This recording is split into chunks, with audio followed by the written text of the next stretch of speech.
The lobby of the Thompson Grand Chicago was a cathedral of wealth, all polished marble and soaring glass, where the city's ambition came to preen.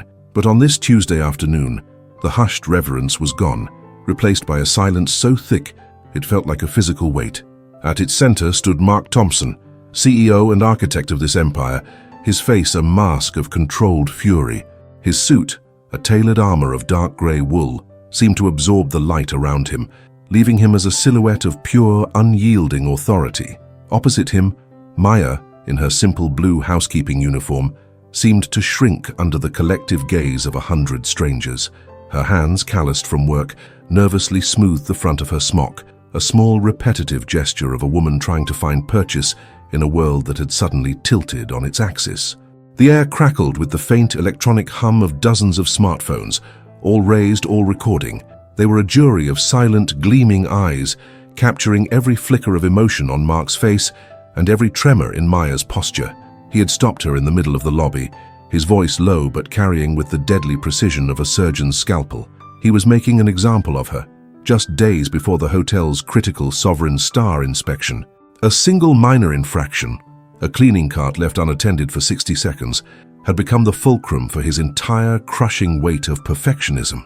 He saw her not as a person, but as a flaw in his masterpiece, a crack in the flawless facade he had spent a lifetime constructing, a liability. This level of carelessness, Mark's voice sliced through the silence, is not just unacceptable. It is an insult to every single person who works to uphold the standards of this establishment. He did not look at her eyes. He looked through her as if she were a ghost already. Your employment with Thompson Hotels is terminated, effective immediately. He said the words with a chilling finality, each syllable a hammer blow. There was no room for appeal, no hint of humanity. It was a corporate execution performed in public for maximum effect. A wave of soft gasps rippled through the onlookers, a collective intake of breath from guests in designer coats and business travelers with leather briefcases. They were witnessing a moment of profound, raw power imbalance. Maya did not cry. Her face, framed by dark hair pulled back neatly, registered a quiet shock, a deep and wounded confusion. She looked down at the scuffed toes of her comfortable work shoes, then back up at the towering figure of the man who had just erased her livelihood. In her eyes there was no anger, no defiance. There was only a question, unspoken but screaming in the cavernous lobby. Why? Her dignity in that moment was a silent rebellion. It was the quiet strength of someone who had faced misunderstanding her entire life, and while the cruelty was familiar, the public spectacle of it was a new kind of pain. She simply nodded, a small, almost imperceptible dip of her head, and turned to walk away. The sight of her retreating back, so small and vulnerable against the vast, opulent space, was more damning than any scream could have ever been. As she disappeared through a service corridor, the lobby erupted in a low murmur. The phones were finally lowered, the spell broken. Jessica, Mark's sharp, impeccably dressed head of PR, rushed to his side, her face pale. "Mark, what have you done?" she whispered, her voice tight with panic. "In the lobby? With everyone filming?" Mark's jaw was clenched. He adjusted his tie, a purely reflexive gesture to regain control. For a fleeting second, a flicker of something, doubt perhaps, or a premonition of disaster, crossed his features. But it was gone as quickly as it appeared, replaced by the cold certainty that had always been his shield. He believed he had merely excised a problem, reinforced his authority. He could not yet comprehend that he hadn't just fired a cleaner. He had detonated a bomb in the foundation of his own life. The cameras had captured it all. The injustice was already uploading. The fall had already begun. But to understand the tremor that would shatter his world, one has to look back to the days before the explosion, when the man who had everything was already living in a gilded cage of his own making. 2 days earlier, Chicago awoke to a sky the color of bruised steel, the city's reflection shimmering on the cold, dark waters of Lake Michigan. From his penthouse apartment on the 92nd floor of a skyscraper that pierced the clouds, Mark Thompson watched the sunrise, or rather he observed it. For Mark, beauty was not something to be felt, but a variable to be assessed. Like the market trends, he was already scanning on a tablet, propped against a flawless marble countertop. His home was less a sanctuary and more a testament to his control. Minimalist, sterile and silent, it was a fortress against the chaos of human emotion. There were no photographs on the walls, no sentimental clutter. There was only glass, steel, and a panoramic view of the kingdom he had helped build. one ruthless acquisition at a time. His morning routine was a ritual of precision: black coffee, no sugar, a perfectly tailored suit, always charcoal or navy, and a review of the day's schedule, memorized before his driver arrived. Mark Thompson was a product of a legacy forged in iron and expectation. His father, Arthur Thompson, had been a titan of the old school, a man who built the Thompson Hotel brand with a handshake and a glare that could curdle milk. Arthur believed in two things: perfection and strength. Vulnerability was a disease, a weakness to be surgically removed from the family name. Mark's childhood was not filled with bedtime stories, but with lessons in negotiation and strategy. The most vivid memory he carried was not of a birthday or a holiday, but of a rainy Saturday when he was 9 years old. He had spent weeks building an intricate model of the Brooklyn Bridge out of balsa wood, a project for his school's science fair. When he presented it to his father, beaming with pride, Arthur inspected it with a cold, critical eye. He found a single support beam that was slightly misaligned. Without a word, he pressed his thumb against the weak point until the entire structure groaned and collapsed into a pile of splintered wood and broken dreams. As tears welled in Mark's eyes, Arthur knelt, not to comfort him, but to deliver the defining lesson of his life. "Thompsons don't build things that break," he had said, his voice devoid of warmth. "And we do not show weakness, ever." That lesson became the blueprint for the man Mark became. He sealed away the 9-year-old boy and constructed an executive in his place.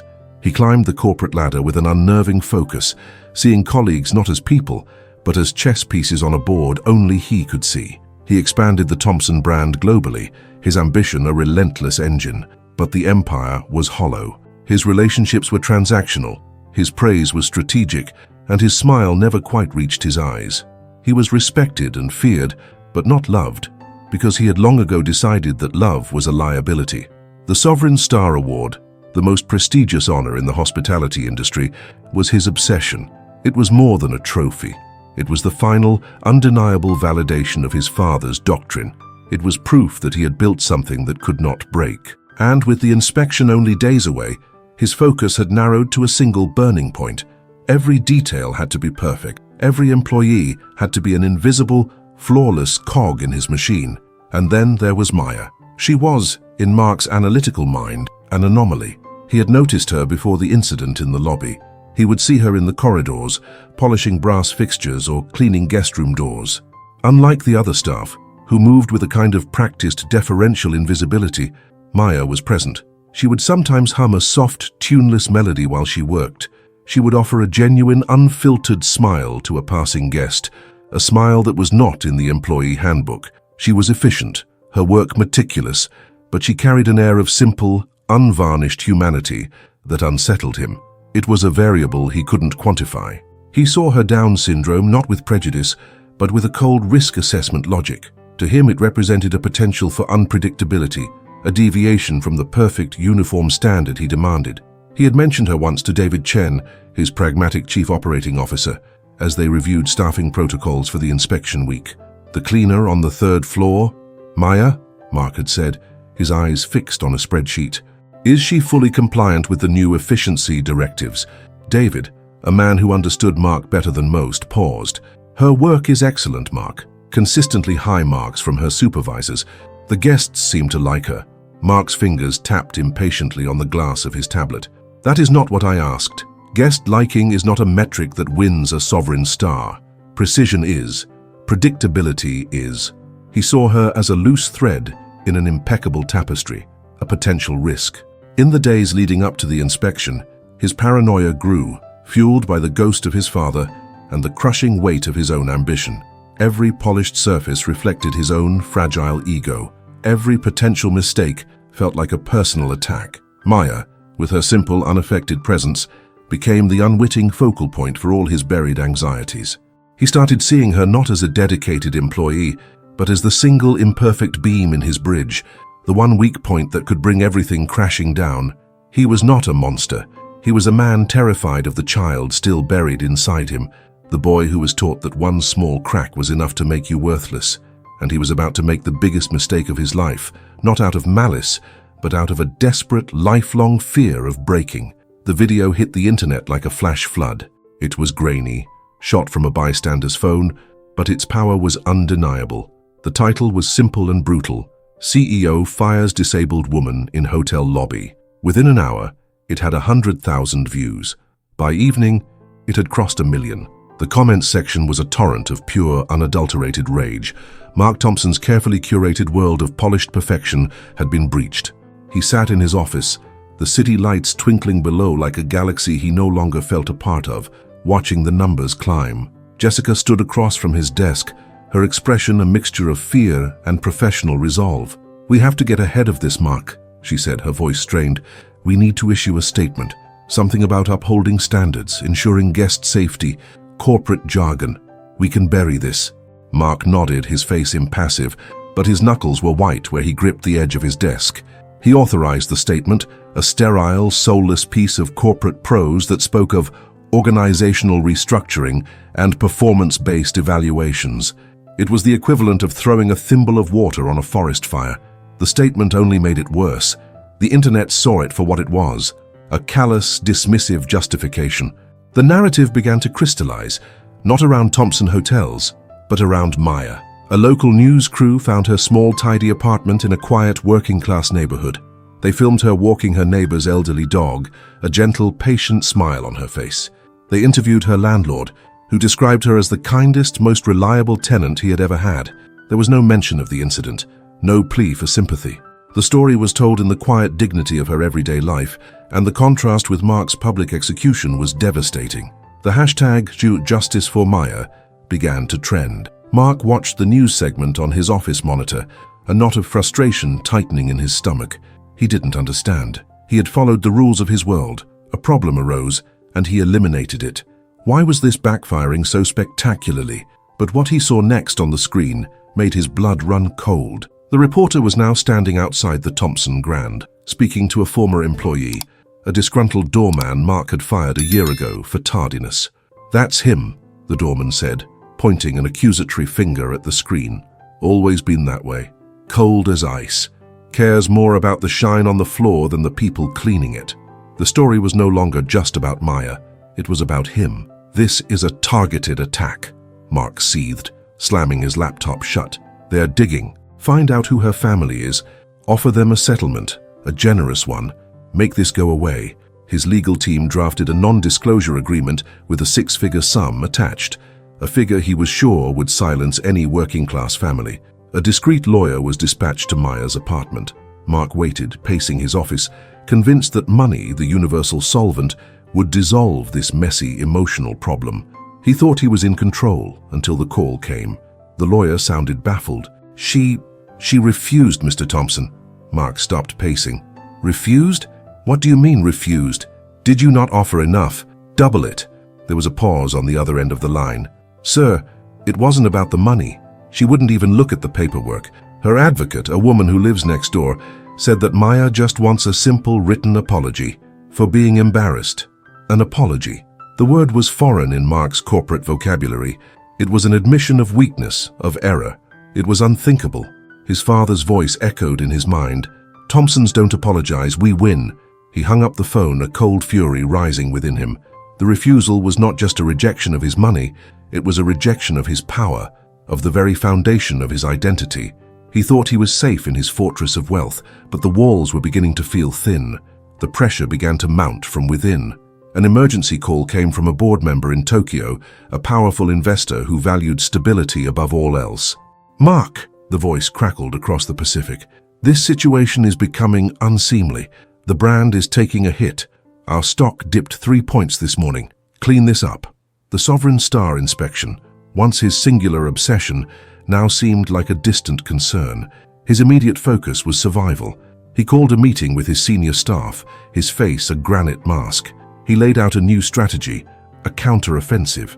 They would leak positive stories about the company's charitable donations, highlight their diversity initiatives, create a smokescreen of corporate goodwill. David Chen, his COO, listened patiently before speaking up, his voice calm but firm. "Mark, with all due respect, that's not going to work. This is not a balance sheet problem.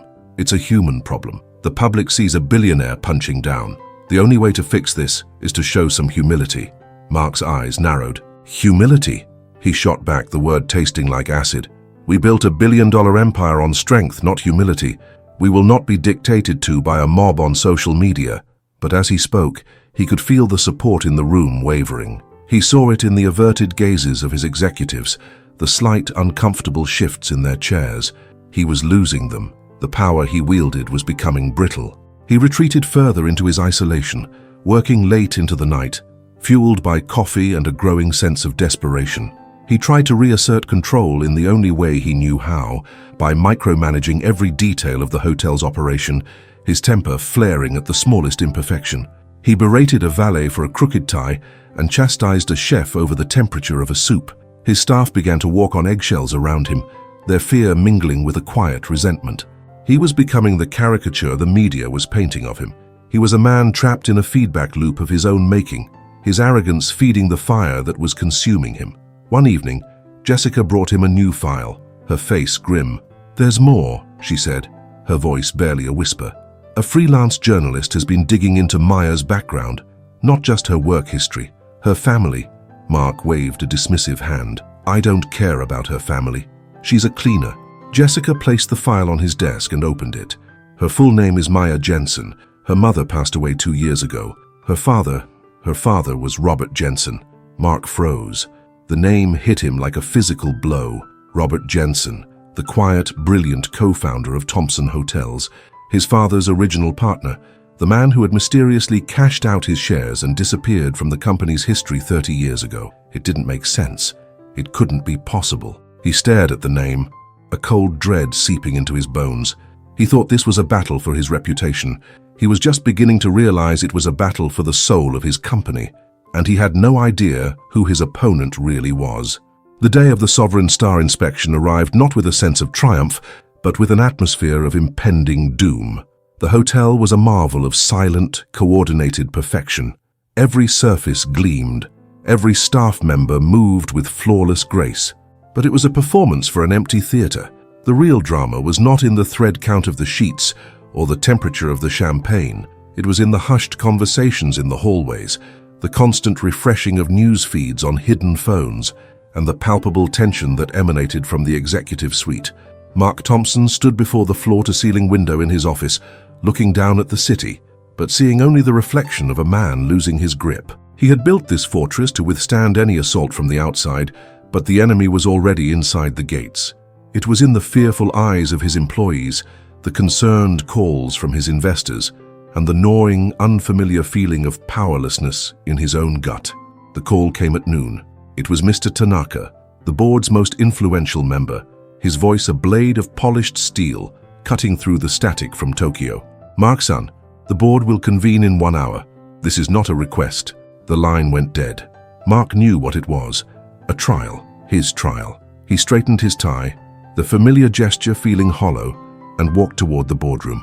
As he moved through the hushed corridors of the executive floor, the empire he commanded suddenly felt alien to him, a kingdom whose loyalty was no longer guaranteed. He entered the boardroom to find them all waiting, a tribunal of grim-faced men and women who had, until yesterday, revered him. They sat around the long mahogany table, their tablets glowing with charts and graphs that all told the same story, a brand in freefall. The air was thick with unspoken accusations. Mark began with the only defense he knew, aggressive confidence. He presented a plan, a multi-million-dollar marketing campaign designed to re-center the narrative. He spoke of brand resilience, of weathering storms, of the Thompson legacy of strength. But his words, which once held the power to command and inspire, now fell flat. They were the empty rhetoric of a king who no longer understood his subjects. Mr. Tanaka let him finish, the silence that followed amplifying Mark's desperation. Then, the old man spoke, his voice quiet but devastating. "Thompson-san," he began, "you speak of narratives. Let us speak of numbers. Our stock has lost 12% of its value in 48 hours. Our corporate partners are pausing their contracts. Your public dismissal of an employee has cost this company more than $100 million in tangible value, and the intangible cost is immeasurable." He gestured to the screen at the end of the room, where a live feed of a news channel showed protesters gathered outside the hotel, holding signs with Maya's face on them. "This is your narrative, Mark. Arrogance, cruelty." Mark's composure finally cracked. "This is a witch hunt," he snapped, his voice rising. over a single employee who failed to meet standards. Are we a business or a charity? He was losing them, he could feel it. The carefully constructed walls of his authority were crumbling, brick by brick. He thought the situation could not possibly get any worse. Then the boardroom door opened. A man in a simple, unassuming suit stepped inside, followed by another figure who made the entire room gasp. It was Maya. She wore a plain dress, her hands clasped calmly in front of her. She did not look like a victim seeking revenge. She looked serene. Beside her, the man cleared his throat. "My name is Paul Adler," he said, his voice carrying a quiet authority. "I am the executor of the estate of Robert Jensen." A wave of confusion washed over the room. Mark stared, his mind racing, trying to connect the dots. Robert Jensen, the ghost from the past. Adler placed a leather-bound portfolio on the table. 30 years ago, he began, his tone methodical. Upon his departure from this company, Robert Jensen did not, as the corporate history suggests, sell his 51% founding stake. He placed it in a secured, discretionary trust. He paused, letting the weight of his words settle. The terms of that trust were simple. The shares were to be managed by an independent trustee until his sole heir, his daughter, reached the age of 30. At which point full control of the voting shares would be transferred to her. He gestured gently towards the woman standing beside him. "This is Maya Jensen. Her 30th birthday was 6 weeks ago. The transfer of control was finalized last week." The silence that followed was absolute, profound. It was the sound of a universe shifting on its axis. Every jaw in the room was slack. Every eye was fixed on Maya, this quiet housekeeper who had, in the span of 30 seconds, become the most powerful person in the room. Mark felt the blood drain from his face. The floor seemed to drop out from under him. He looked at Maya, truly seeing her for the first time, not as a symbol of a PR crisis, not as a disabled cleaner, but as the daughter of his father's partner, the woman who now owned his world. His mind reeled, trying to process the impossible. She had been working for him, cleaning his hotel. He had humiliated her, fired her, tried to buy her silence, all while she held the power to shatter his life with a single word. Mr. Tanaka, his face a mask of astonishment, slowly turned his gaze from the legal documents Adler had laid out to Maya. He inclined his head in a gesture of deep, unfeigned respect. "Miss Jensen," he said, his voice filled with a new deference. What are your intentions?" Maya took a small step forward. She looked around the room at the powerful faces staring at her, and then her eyes settled on Mark. Her voice, when she spoke, was soft, but it filled the vast, silent space. It was not a voice of anger or triumph. It was a voice of simple, heartbreaking truth. "My father loved this company," she said. "He told me it wasn't about the buildings. It was about the people, about making a place where everyone felt safe, respected." She took a deep breath. "I wanted to see what he built, to be a part of it. So I got a job, the one job I knew I could do well." Her gaze locked with Mark's, and in her eyes, he saw not condemnation, but a deep, profound disappointment. "You are not a bad man," she said, her words a judgment more cutting than any curse. "You are just a man who cannot see. You looked at me every day and you never saw me at all." In that moment, Mark Thompson lost everything. Not his job, not his money, but the one thing he had built his entire identity upon, his unassailable power. He was a king in a borrowed castle, a CEO who answered to the housekeeper he had cast aside. The ruin was complete. It was quiet, it was total, and it was devastatingly personal. Excellent. The path to redemption begins now. The boardroom felt like a vacuum, sucking all the air and sound out of the world. After Maya and her lawyer left, the board members filed out one by one, their faces a mixture of shock, pity, and cold calculation. They did not look at Mark. It was as if he had already ceased to exist. He remained in his chair at the head of the table, a king on a throne in a conquered kingdom. The polished mahogany reflected his face, but the man staring back was a stranger, hollowed out, stripped of the armor of certainty that had defined his entire existence. The silence was the sound of his life's work turning to dust. He had spent years climbing a mountain, only to reach the summit and discover it was a volcano, and he was standing on the epicenter of its eruption. The ruin was so total, so absolute, that it defied comprehension. His mind, usually a sharp instrument of logic and strategy, was a fog of denial. This couldn't be real. His first instinct, born from decades of conditioning, was to fight, to control. He spent the next 24 hours in a frantic, desperate attempt to claw back his power. He called his personal lawyers, barking orders to find a loophole in the trust, to challenge the legality of the transfer.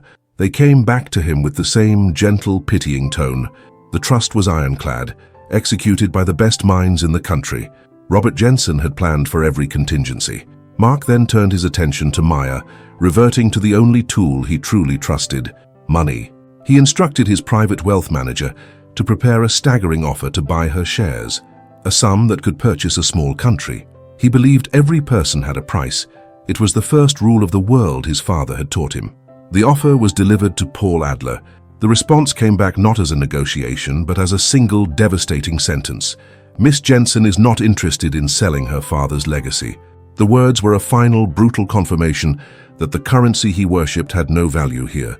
His empire was worthless against a principle. Defeated in the arenas of law and finance, he made one last, desperate attempt in the court of public opinion. Against Jessica's strenuous advice, he scheduled a live television interview. He sat across from a famously incisive journalist, his suit perfectly pressed, his hair perfectly coiffed, a man playing the part of a CEO, while the set burned down around him. He delivered a performance of contrition, a carefully rehearsed apology filled with corporate speak about learning experiences and recommitting to core values.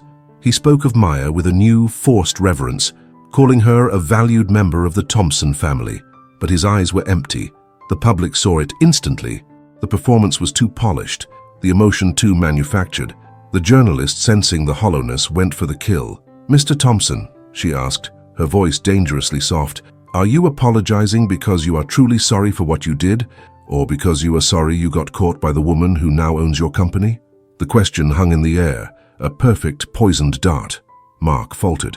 For a fatal second, his mask slipped, and the world saw the raw, desperate ambition beneath. In that moment of televised hesitation, his public crucifixion was complete. He had tried to fix a soul-deep wound with a bandage of lies, and it had only made the infection worse.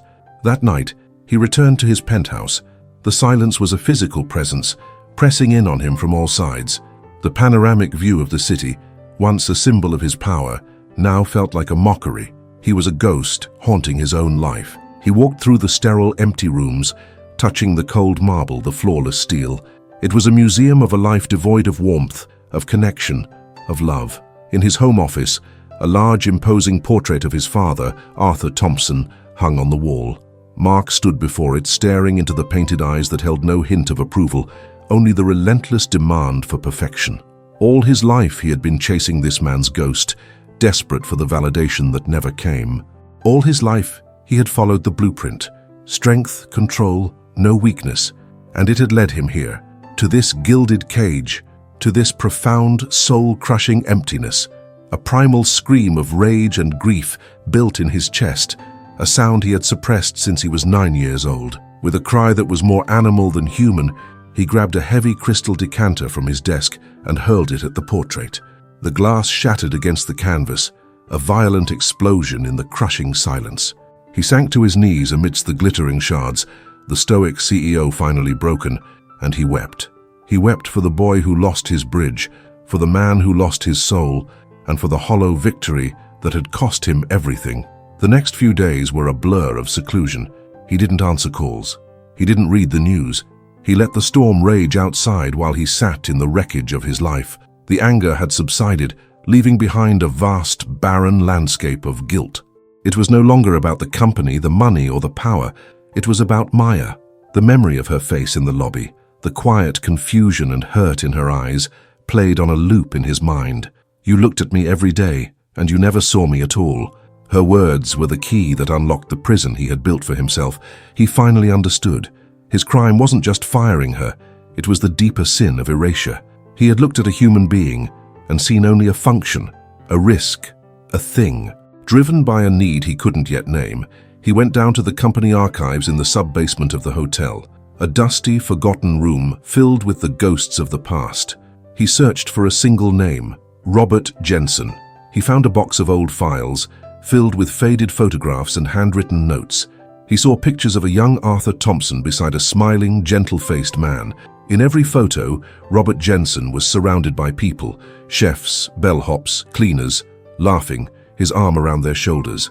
He read Jensen's old memos, filled not with talk of profit margins, but of family, of dignity, of creating a place of mutual respect. It was a language from another world. At the bottom of the box, he found a small, worn photograph. It was of Robert Jensen kneeling on a lawn, his face alight with pure, unadulterated joy. In his arms was a little girl with bright, laughing eyes and the unmistakable features of Down syndrome. It was Maya. She was holding a dandelion, about to blow its seeds into the wind. It was a picture of such profound, simple love that it took Mark's breath away. He saw it all then, the legacy of love and humanity that Jensen had tried to build, and the legacy of fear and control that his own father had imposed. He saw a man who had left a fortune to his daughter, not as a weapon, but as a shield, to protect her in a world that might not see her worth, a world with men like him in it. For the first time, Mark felt not just guilt, but a deep, aching shame. The path forward was no longer about getting his company back.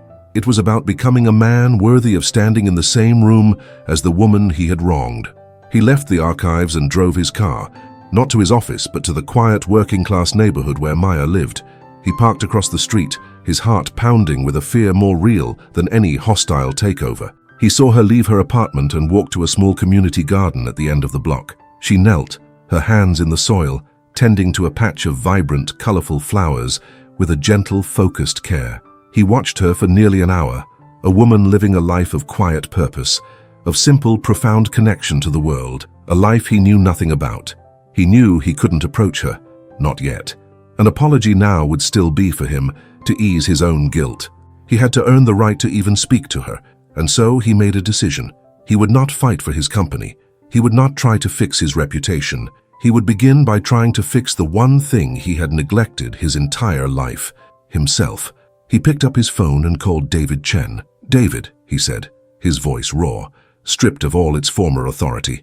"I need you to do something for me. I need you to find out everything you can about the community garden on Elm Street."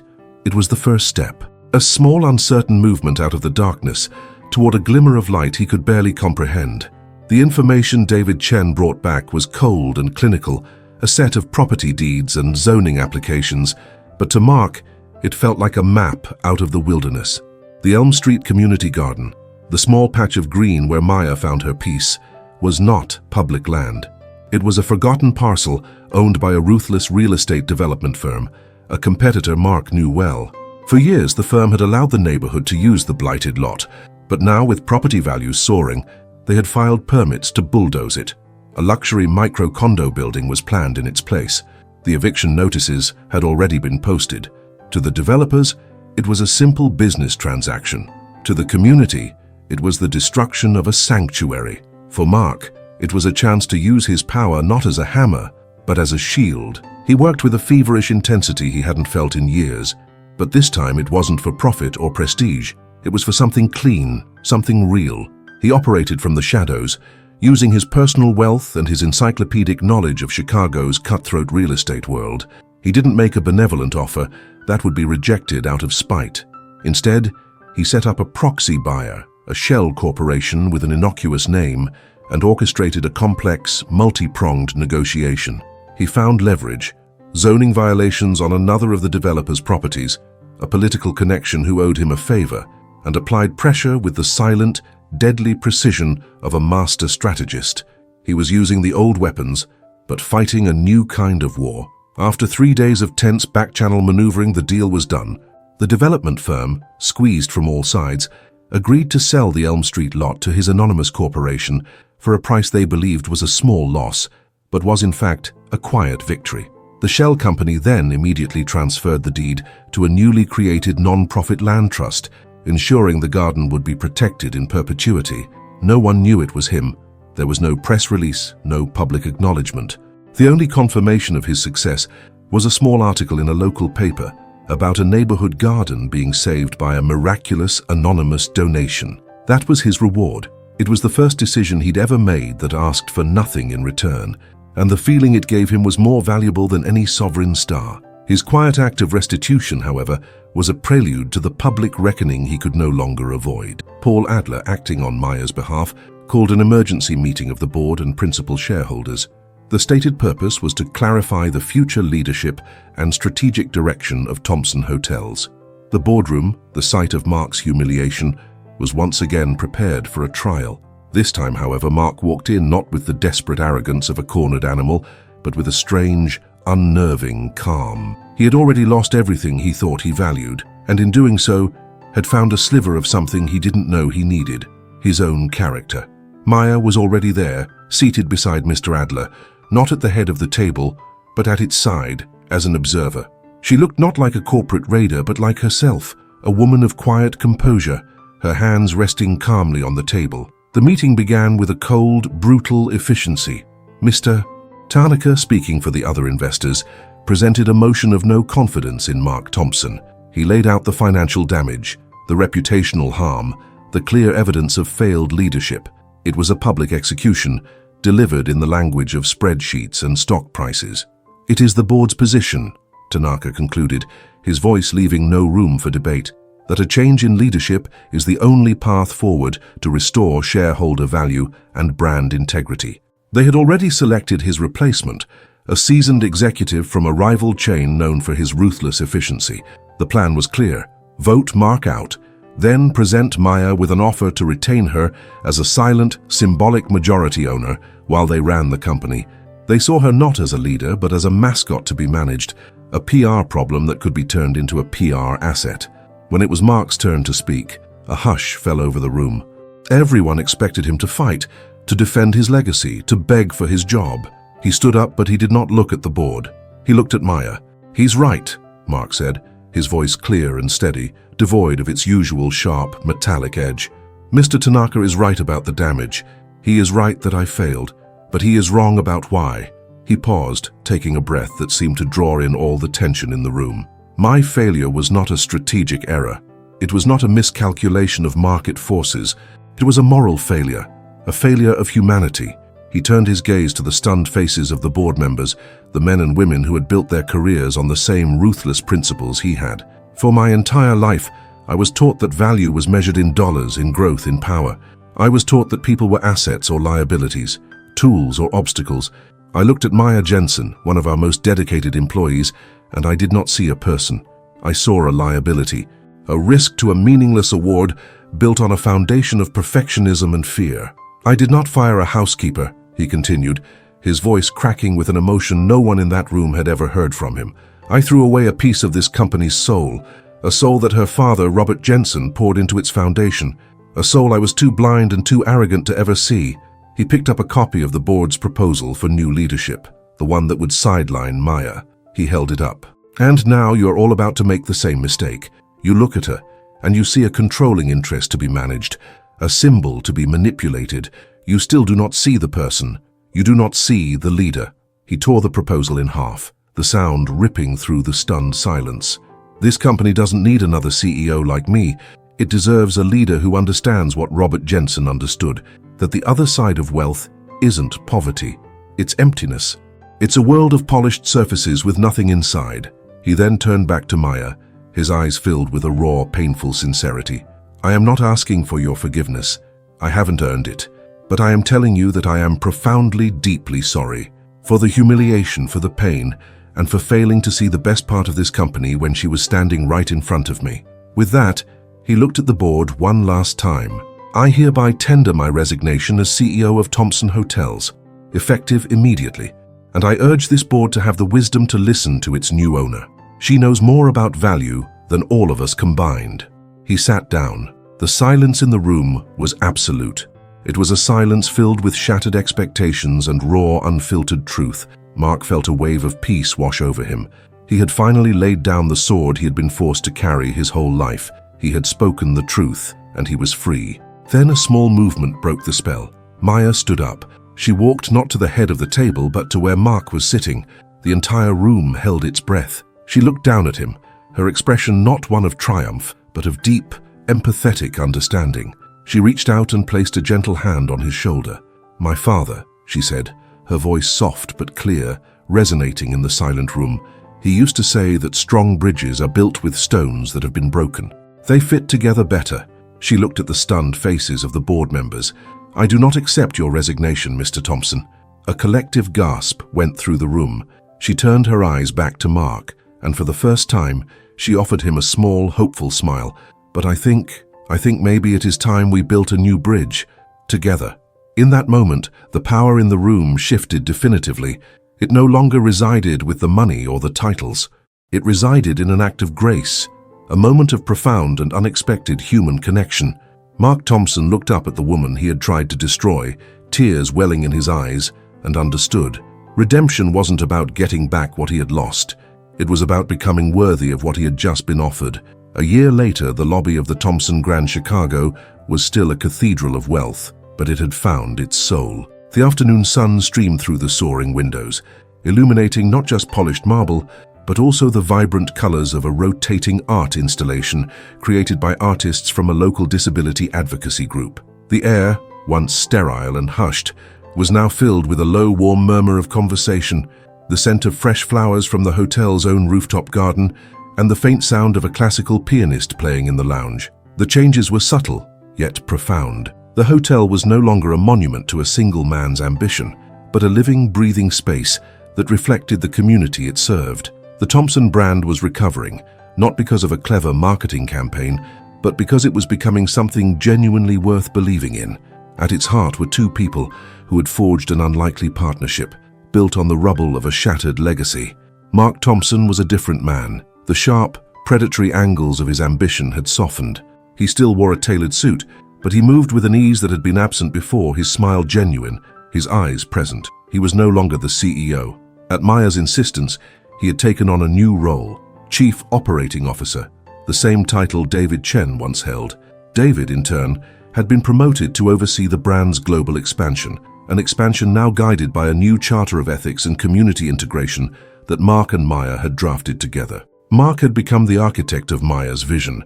He was the one who translated her profound, simple truths, that every employee deserves dignity, that a business should nurture its community, that strength is found in compassion, into the complex language of corporate operations. He had become the bridge between her world and the one he used to rule. Today, they were not in a boardroom, but in the Elm Street Community Garden. It was a crisp autumn afternoon, and the garden was a tapestry of fading greens and brilliant oranges. A small stage had been erected at one end, and a crowd had gathered, a mix of neighborhood residents, hotel employees in their uniforms, city officials, and members of the press. They were there to witness the hotel receive its first ever Corporate Citizen of the Year award, an honor bestowed by the city for its community initiatives, primary among them the permanent endowment of this very garden. The Sovereign Star, the award for which Mark had once been willing to sacrifice his humanity, had gone to a competitor months ago. He hadn't even noticed. He stood beside Maya near the stage, not as her handler, but as her friend. He watched as she spoke with an elderly woman who had tended a plot of tomatoes here for over a decade, her face lighting up with genuine interest. Maya's leadership was not performed in meetings, it was lived in moments like this. She had established a program that hired and trained individuals with disabilities for roles across the hotel chain. She had created a foundation, funded by a percentage of the hotel's profits, to support local community projects. She did not rule by decree, she led by example, and the company was slowly, surely transforming in her image. Paul Adler approached them, a warm smile on his face. "They are ready for you," he said. Mark nodded. "Are you okay?" he asked Maya quietly. She looked up at him, her confidence no longer fragile but a deep, quiet wellspring. "My father would have liked this," she said simply, and that was all the answer he needed. The city councilwoman who presented the award spoke of a new era of corporate responsibility, praising Thompson Hotels for its transformative year. When she called Mark to the stage to accept the award, he walked up with a humble gratitude that was entirely authentic. He held the simple glass plaque and looked out at the crowd. "Thank you," he began, his voice steady. "A year ago, I stood in a different place, and I saw the world in a very different way. I thought wealth was something you could count. I thought power was something you could wield. I have since learned that true wealth is the value you create for others, and true power is the courage to see every person, truly see them, for who they are." He paused, his eyes finding Maya. "I am not the leader of this company's transformation. I am just its first student. The real leader is the woman who has always understood what this company was meant to be. The real owner of this award, And of our future is Miss Maya Jensen." He stepped back and applauded as Maya walked to the podium. She did not have a prepared speech. She simply looked out at the faces before her, at the garden her father would have loved, and spoke from her heart. "We are all like a garden," she said, her voice soft but carrying. "Sometimes people only see the weeds. Sometimes they forget that things need time and sun and kindness to grow. But if you are patient, and if you help each other, beautiful things can happen." She held up the award. "This is for all of us, because we are all growing together." As the crowd erupted in heartfelt applause, Mark Thompson felt a sense of peace that no stock price or five-star review had ever given him. He saw it all clearly, the broken bridge of his past and the new one he was helping to build, stone by broken stone. He had started his journey believing he was the architect of a perfect, unbreakable structure. He now knew that the strongest things in the world are not made of steel and glass. They are made of grace. In a world obsessed with the appearance of success, he finally understood that the greatest achievement is not to build an empire that can withstand the world, but to build a heart that is open to it. He had spent his life chasing the cold, distant light of his father's approval, only to find his true north in the gentle, unwavering warmth of the person he had once cast into the shadows. The other side of wealth, he had discovered, was not a number on a balance sheet. It was the immeasurable, priceless value of a single human soul.